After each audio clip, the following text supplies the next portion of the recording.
So this will be the end of section 3.3. On the first part of the video, I put a little star next to problem 15 and told myself to do it because I had a mistake on my key. I made a mistake when I was doing the video, and I highlighted the mistake here just in case you saw that mistake and it drove you crazy that I wasn't seeing it. I went through and did a bunch of algebra. Ultimately, I got down to a line that I had y minus 14 equal to this ugly fraction mess. And for whatever reason, I started writing the wrong number down here. I can tell my head wasn't working right. And then instead of adding 14 to both sides, instead of adding 14 to both sides, I'd minus 14 from both sides. The answer that I wrote wasn't right. The answer should be y equals negative 4/3 x plus 46 over 3. So if you have your notes handy, right here is where I started obviously losing track because I did something silly. Instead of adding 14, I subtracted 4/3, which was wrong. And then I subtracted 14 instead of added 14, which was wrong. I made two mistakes in a row. I got probably just a little bit flustered when I did this, caused me to make another mistake. So anyways, that's problem 15 fixed. Sorry. And I used to have ways to edit videos using something called Movie Maker. And I went yesterday and downloaded it because they let you download it for free. And then I started fixing a document, and it doesn't let you save for free. I was like, oh, I don't want to pay for this. So until I find a free way to fix these videos, I'll make comments or just re-record my videos. So the problems that we have to do now are word problems that ask us to find equations for lines.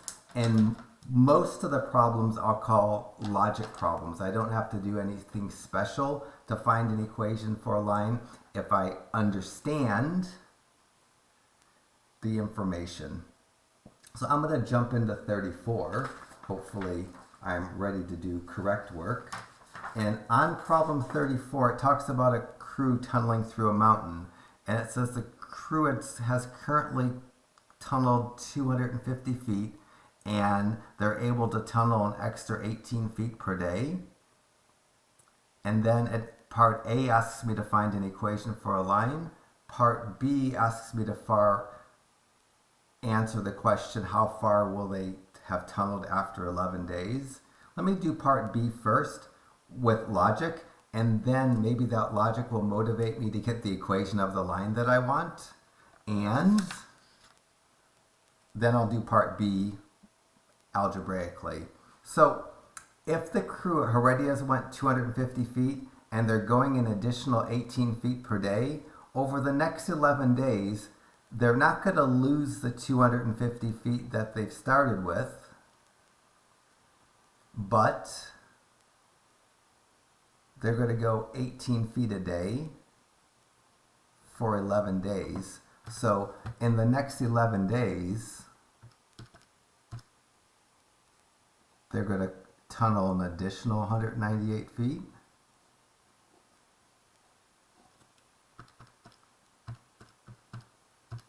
And the crew would have tunneled 448 feet. So this is going to be the answer to 34B. The crew will have tunneled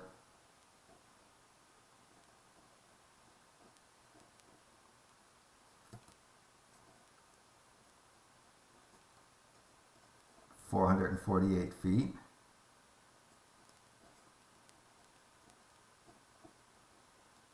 Didn't do it using algebra, and I punted on part A, but my theory was doing part B might motivate you to get part A because this is almost the answer.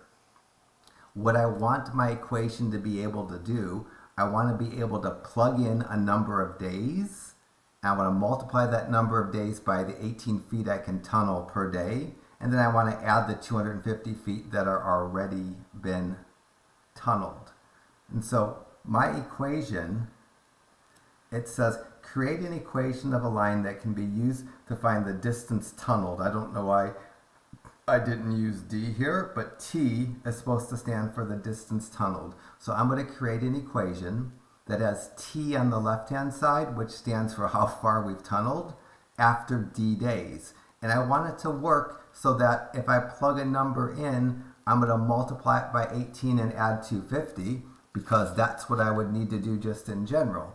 I've already tunneled 250 feet, or they've already tunneled 250 feet, and then 18 feet per day. And that's so easy. If I just do this, if I take 18 feet times the number of days, that will give me the ability to, whatever number of days I choose, plug in for the number of days in the formula and multiply it by 18. That's the additional footage that's going to be tunneled. And then I'll add 250. That's the equation that I want. The number of feet that we're going to tunnel is 18 feet times the number of days plus the 250 feet that's already tunneled. And algebraically, question B, I'm supposed to use this equation and change the D to 11, which is exactly what I did. I just have it flip-flopped. When I wrote the equation up top, I put it in y equals mx plus b form. So that's everything for number 34. Number 33 should work really the same way. If we look at problem 33, let's just maybe work 33 together. It says one day last winter there were 120 inches of snow on the ground. That's kind of the parallel to the how far we've already tunneled. There were 120 inches of snow on the ground at the base of a mountain. The snowfall continued at a rate of 3 inches per day for the next 15 days. Part B, how many inches will be on the ground after 8 days? Let me see if I can do the part B first. So if snow is falling at 3 inches per day for 8 days, I'm going to get 24 more inches on the base of the mountain, but the mountain already has 120 inches. So the amount of snow that's going to be on the ground after 8 days are the 120 inches when it started snowing 3 inches per day, plus the 3 inches per day times the 8 days. So the amount of snow that's going to be on the ground is 144 inches. So there will be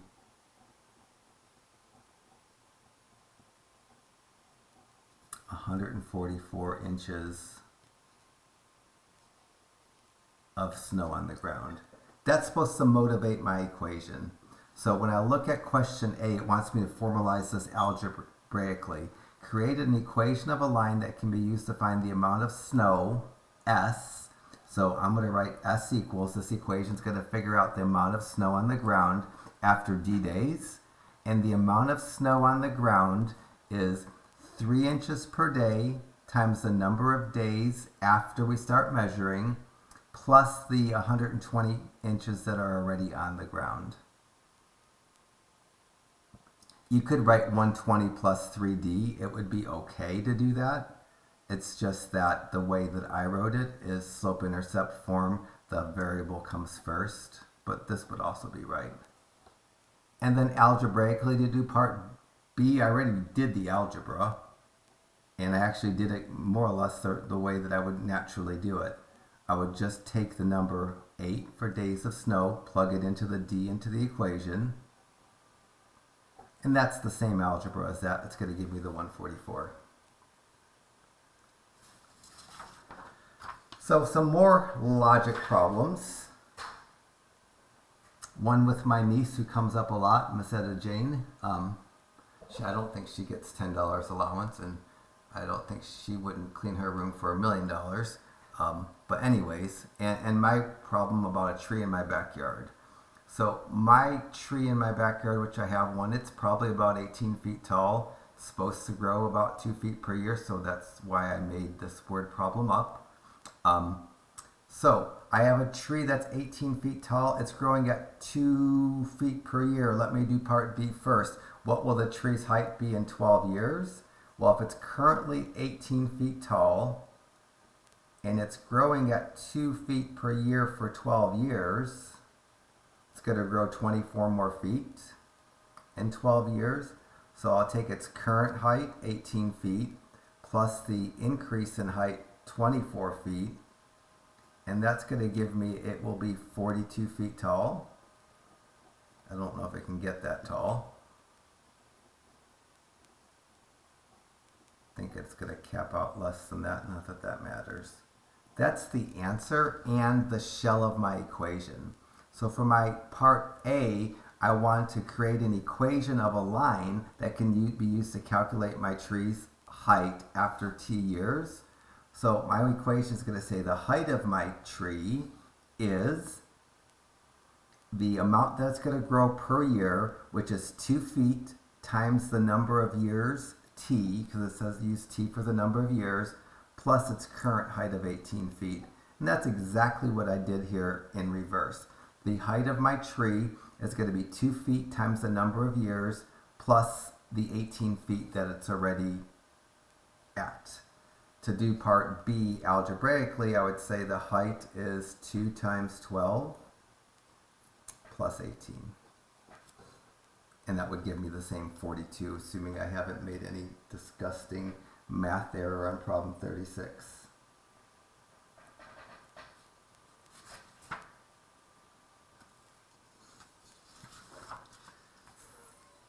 $37, new problem, and it's the new style of problem. I'll work it with you.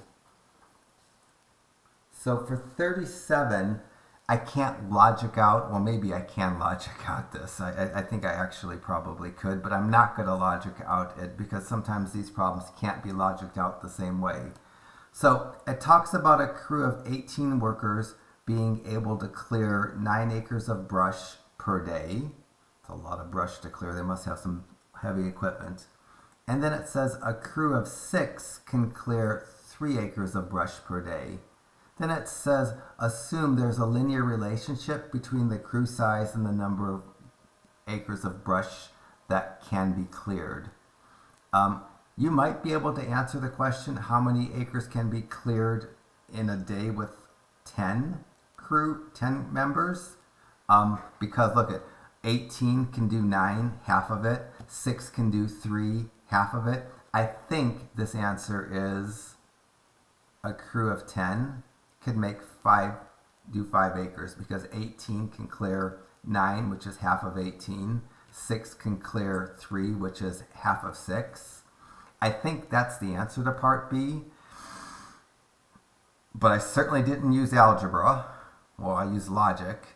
And the algebra should match up with the logic. So let me try to do the algebra in part A. Part A says find the equation of the line that can actually be used to predict this answer that a crew of 10 can do 5 acres of brush. And I want my equation to have A for the number of acres of brush that can be cleared with W workers rather than using X's and Y's. And then it says, hint, create 2 points in the form crew size and acres cleared.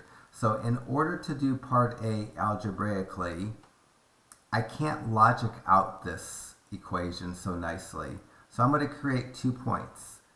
And the X's are going to be the number of workers, which is the crew size. The Y's are going to be the number of acres that they can clear. So the W I'm going to use in my algebra in a second is going to be the crew size, or the number of workers. And the A is going to be the number of acres they can clear in a day.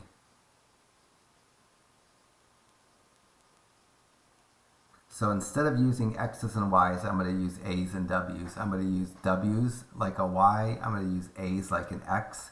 It's going to make it easier for me when I go to answer the question. All right, I'm creating 2 points. The first point, 18 workers can clear 9 acres of brush. Second point, 6 workers can clear 3 acres of brush. I have 2 points. I can find an equation, but in order to find equation of a line, I need 1 point and a slope. I don't have a slope, but I have 2 points. I need to get the slope first. So the slope of my line is going to be the y-coordinate of the second point that I wrote minus the y-coordinate of the first point that I wrote. That's going to be 3 minus 9, divided by the x-coordinate of the second point that I wrote minus the x-coordinate of the first point that I wrote. So that's going to be 6 minus 18. This is going to give me minus 6 or negative 6 over negative 12. That's going to reduce to 1/2. Now I'm going to use the equation y minus y1 equals m times x minus x1. I'm definitely for y1 and x1 going to pick the point that's smaller. So in my equation for y1, I'm going to plug a 3. In my equation for x1, I'm going to plug a 6. In my equation for m, I'm going to plug 1/2. And I could leave the y and the x in, but I'm using number of workers for the x and the number of acres for the y. So I'm going to, instead of using x's and y's, use a's and w's. Where the x was, I put a w. Where the y was, I put an a. So I have a minus 3 equals 1/2 times w minus 6.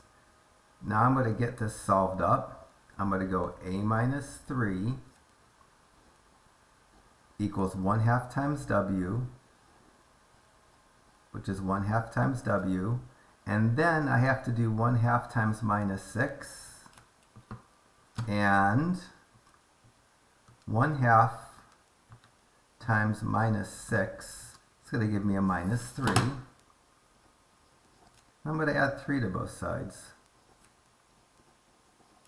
The equation that I'm going to write for my answer to part A is the number of acres that can be cleared is 1/2 times the number of workers.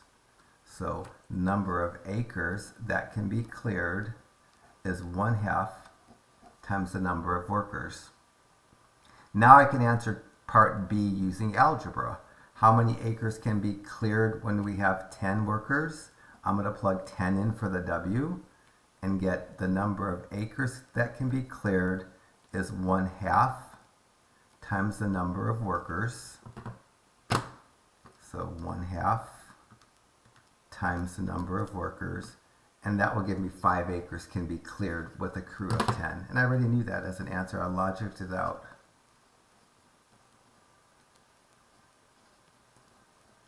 But it's not always going to be the case that the numbers can be logicked out. They don't always fit so nicely.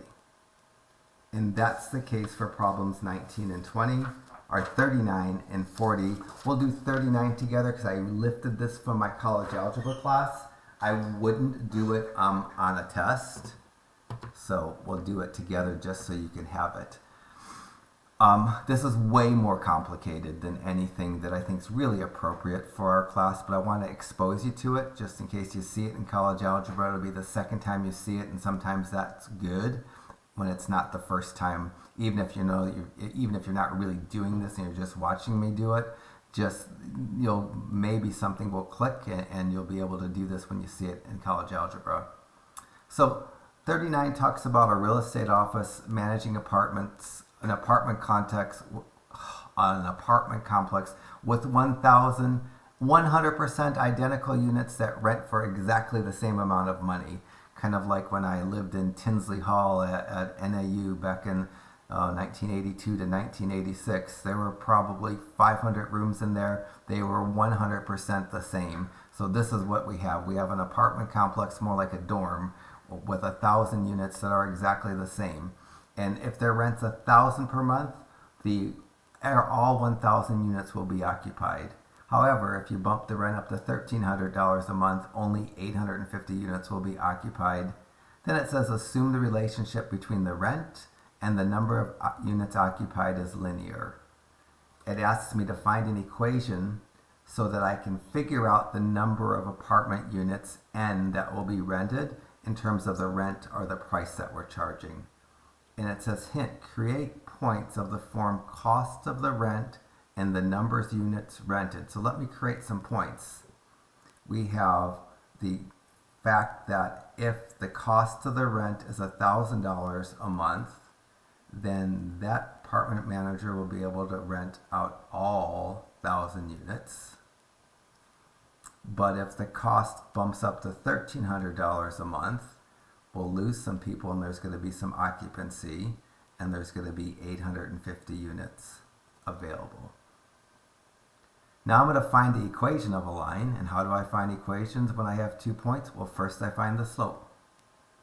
For what this is worth, the x's are the y's are the price, are the rent. I said to use p, but r might have been nice. And the n, hold it, yes, is the number of units rented. So the y's are n's and the x's are p's. So my slope is 850 minus 1,000 over 1,300 minus 1,000. Let me do this on my calculator. I'm more concerned about logic, understanding the problem, than I am getting bogged down into the math that gets ugly when you work with larger numbers. So the slope is -1/2. I need to pick a point. Boy, I like using the 1,000, 1,000 point. I can't put the numbers in the wrong place because they're the same. And all the zeros with the 1,000s make it more appealing than the other point. I'm going to use a point and a slope, and I'm going to do y minus y1 equals m times x minus x1, and then we start tweaking.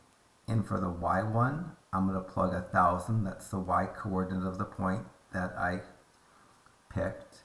And for m, I'm going to plug -1/2, that's the x coordinate of the point that I picked. I mean, that's the m that I calculated. For x1, I'm going to plug in 1,000, that's the x coordinate of the point that I picked. And instead of y, I'm going to put in n for the number of units rented. And instead of x, I'm going to plug in p for the price. It'll help me if I do this when I get deeper into the problem. So now on the right-hand side, I've got to clear the parentheses. The left-hand side, I can leave it alone. On the right-hand side, I go -1/2 times p. That's -1/2 p. And then I do -1/2 times -1,000. And you should know that that's plus 500, but you don't have to know that. I'm going to finish this up by adding 1,000 to both sides. And I'm going to come up with an equation that will help me answer the questions. So this says the number of units rented equals to -1/2 times the price plus 1,000.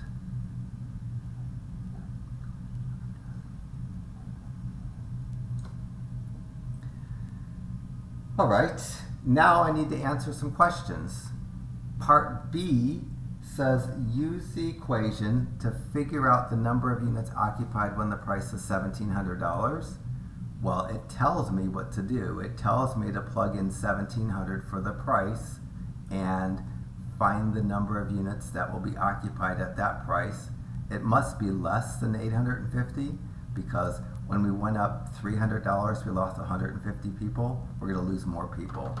Let me just figure it out. So -1/2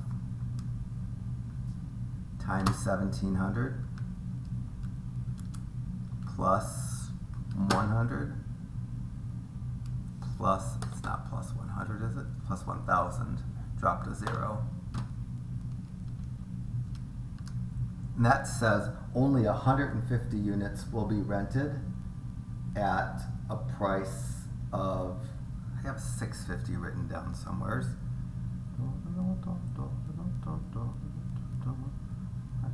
Oh.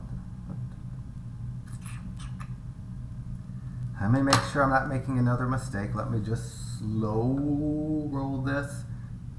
And I do have a mistake. Sorry. Like I have a key handy.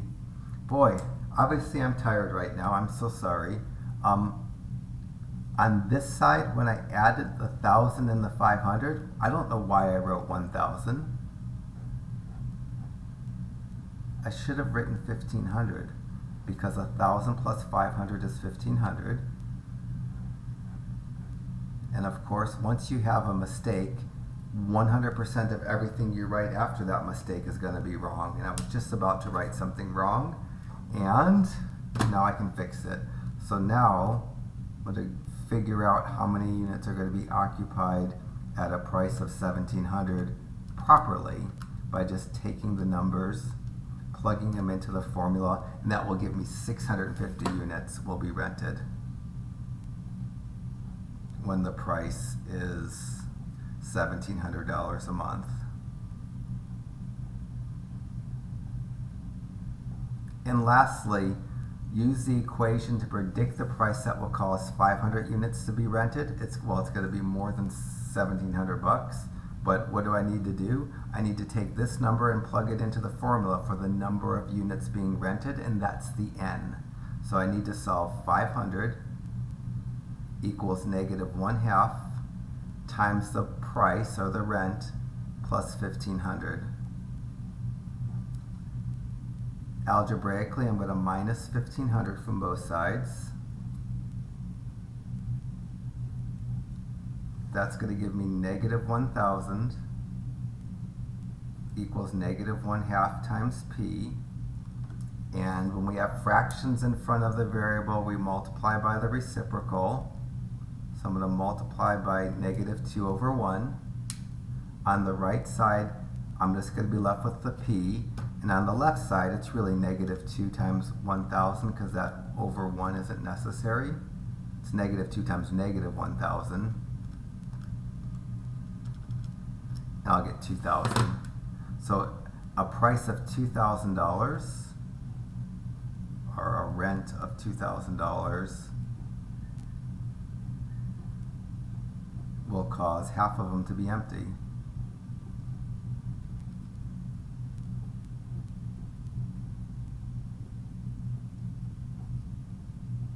But maybe you'll make more money because you have to pay less people to work. Who knows? And you're getting more rent from each person. That's more of a businessy question. What's the optimal rent to charge to maximize profits?